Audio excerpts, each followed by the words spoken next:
Today, I'll show you 5 steps that I use to maximize my pre-workout. Before we get into it, I just wanted to tell you that I'm actually working on my own pre-workout called Pucker Fuel. So definitely go check that out if you're interested in pre-workouts at puckerfuel.com or link in description.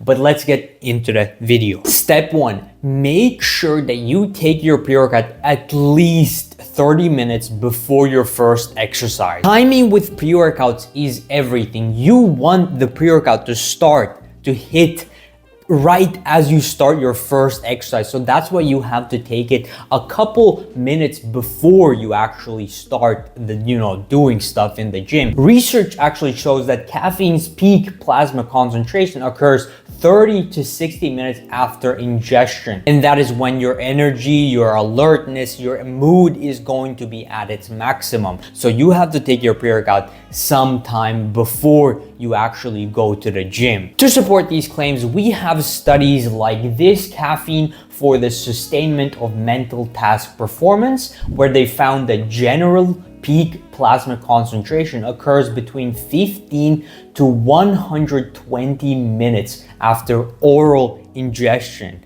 So that's almost 2 hours after. Some people out there will take a pre-workout and the caffeine only starts to peak after 2 hours of you ingesting it. And then another study, comparison of caffeine administered rapidly or slowly in coffee, and they found that ranging from 59 to 82 minutes across various coffee and energy drink consumptions. This was where caffeine peak plasma concentration was at the max. So again, 59 to 82 minutes. And if you're the type of person who takes their pre-workout right before the gym, you will notice this. You will finish your workout, and that's where you're going to see, only then you're going to see some energy boost after the gym. So if you want to maximize your pre-workout and if you want to maximize your performance, make sure that you take your pre-workout at least 30 minutes before the gym, maybe even more in some cases. The second step is use the right amount of pre-workout for the right occasion. The amount of pre-workout that you should use really depends on what kind of workout you're trying to have. If you're just doing cardio, then obviously use much less pre-workout. If you're just trying to have an okay session, maybe use mediocre amount of powder. And if you really want to destroy this session, then take the maximal dosage. But just remember that you can vary it. You can take a bit less, you can take mediocre, you can take a bit more. This is also something that you can see in my Pucker Fuel pre-workout. I have split the dosing into 2 parts, in half a scoop and a whole scoop. The half scoop obviously has less caffeine, so you won't get as energy boosted. So that's why you can take this for mediocre sessions where you just want to feel good, or maybe cardio. But if you want to absolutely destroy your gym session, then I definitely recommend you take the whole scoop. And just remember that you can kind of work in these ranges. You can take a bit less, a bit more, or maybe somewhere in the middle. And to support this claim, we have this mega study right here. International Society of Sports Nutrition Position Stand, Caffeine and Exercise Performance. And this study right here is super in depth. So basically, again, what this study did is it took a bunch of studies, compiled them together, and then saw what the results of caffeine was. So this study is very trusted. And in this study, they found that cyclists improved their performance with somewhere around 3 to 4 milligrams per kilogram of caffeine, while a different study found that 5 milligrams per kilogram of caffeine improved overall peak performance. Basically trying to show that a lower dose was better for endurance sports, so cardio, and a higher dose of caffeine was better for if you're really trying to peak your performance. The third step is be consistent with your pre-workout. This is something that many people actually forget, but you actually have to be quite consistent with your pre-workouts, because most ingredients in a pre-workout need to be taken every single day or every other day. They need to be taken consistently for you to actually benefit from the ingredient. Basically, what happens is a bunch of pre-workout ingredients need to build up in your body.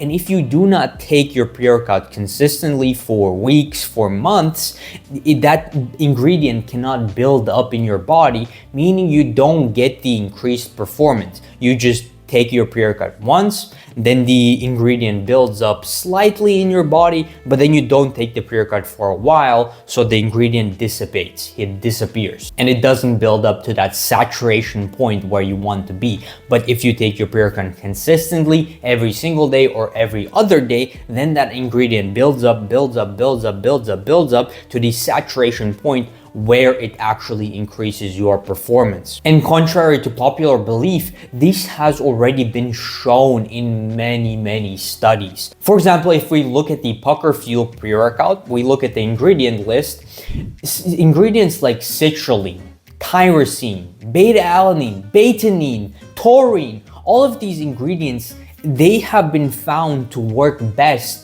when you take them consistently. So there have been individual studies on each of these ingredients where they have compared people taking them acutely and people taking them chronically. So meaning taking them every single day or taking them, once and then taking a long break. And almost always, the people who take the ingredients consistently every single day or consistently every other day, they benefit from them much more. Even looking at one ingredient in this list, beta-alanine. Beta-alanine has a saturation point at 179 grams.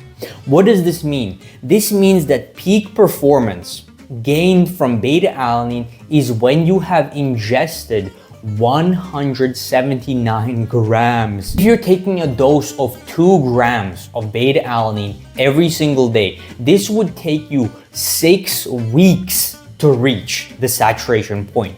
So you have to take a pre-workout that has beta-alanine for 6 weeks before you actually reach the peak performance. So that's where you can start to see that if you take a pre-workout once and then you take a 2, 3, 4 day break, it cannot build up. The ingredient cannot build up in your system. So just remember, with this step, be consistent with your pre-workout. Step number 4 is take breaks. So this kind of breaks the previous step, but I'll explain it. So taking breaks is crucial because caffeine builds up a tolerance in your body. So most studies show that caffeine tolerance develops within 2 weeks of daily intake, but normal sensitivity returns after a short abstinence. Basically what this means is if you take caffeine every single day for 2 weeks, it will start to lose its performance increasing benefits, and it can actually be detrimental to your performance. So just make sure that in every single case, avoid intaking caffeine every single day. You can do it every other day. You can take 2-day breaks in between. You can take 3-day breaks, but do not take caffeine every single day. And a study to support this claim is this study right here, a comparison of effects of caffeine following abstinence and normal caffeine use. And they basically showed that caffeine had a greater effect on mood in the abstained state compared to the normal caffeinated state, meaning people who were taking caffeine every single day or continuously regularly did worse at reaction than people who took caffeine and then took breaks and then took caffeine again. Now I know you might be saying this contradicts the previous step, to be consistent with your pre-workout. Yes, it does. However, this is where the principle of taking your pre-workout every other day comes in. Basically, if we look at a pre-workout like Pucker Fuel,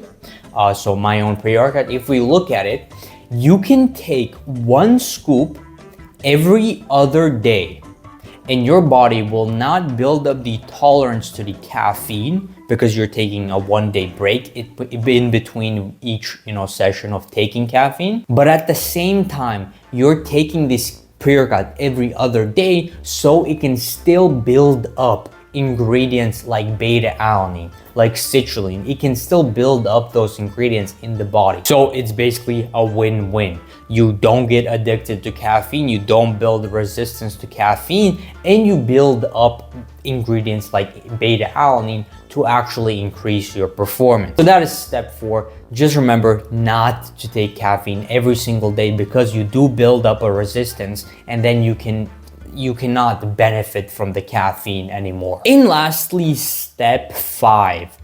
This one's a weird one. Take your pre-workout on an empty stomach. Yes, that's right. For faster, stronger effects, take your pre-workout on an empty or light stomach. Heavy meals slow gastric emptying, delaying caffeine absorption by significant amounts, meaning basically the caffeine absorbs into your body slower, meaning you don't actually perform as good as you want to perform at the time when you want to perform. And for this, I have an amazing study that shows exactly this. We have this study right here, effects of altered gastric emptying on caffeine. What they found is in control subjects, so fasted subjects, they had empty stomachs, they found that the time to maximum plasma concentration for caffeine was approximately 46 minutes. Keep this in mind. In healthy subjects given a liquid test meal, which slows gastric emptying, it slows digestion and also absorption of other ingredients, the time to maximum plasma concentration was significantly prolonged to 91 to 93 minutes. In conclusion, this directly demonstrates that the presence of food which slows gastric emptying can delay the peak effect of caffeine by 45 to 47 minutes. To give you an example, let's say you have a full stomach, you just had a massive meal, and then you take your pre-workout, you go to the gym and you expect the energy to kick in right now, but it kicks in 40 minutes later. All of that is because you have a full stomach. That's why sometimes staying away from a pre-workout meal can actually boost your pre-workout. And there you go. Let me remind you that if you want to check out my own pre-workout Pucker Fuel, I have worked on this a shit ton. I have put a lot of effort to actually make it good. So if you're interested in my pre-workout, definitely go to puckerfuel.com or link in description and check that out. But besides that, quick conclusion, take your pre-workout 30 minutes before the gym, match your dose to your workout type, stay consistent, take breaks, and use your pre-workout on an empty stomach. Follow these steps and you will maximize your pre-workout. But there you go. Thank you for watching, and I will see you in the next one.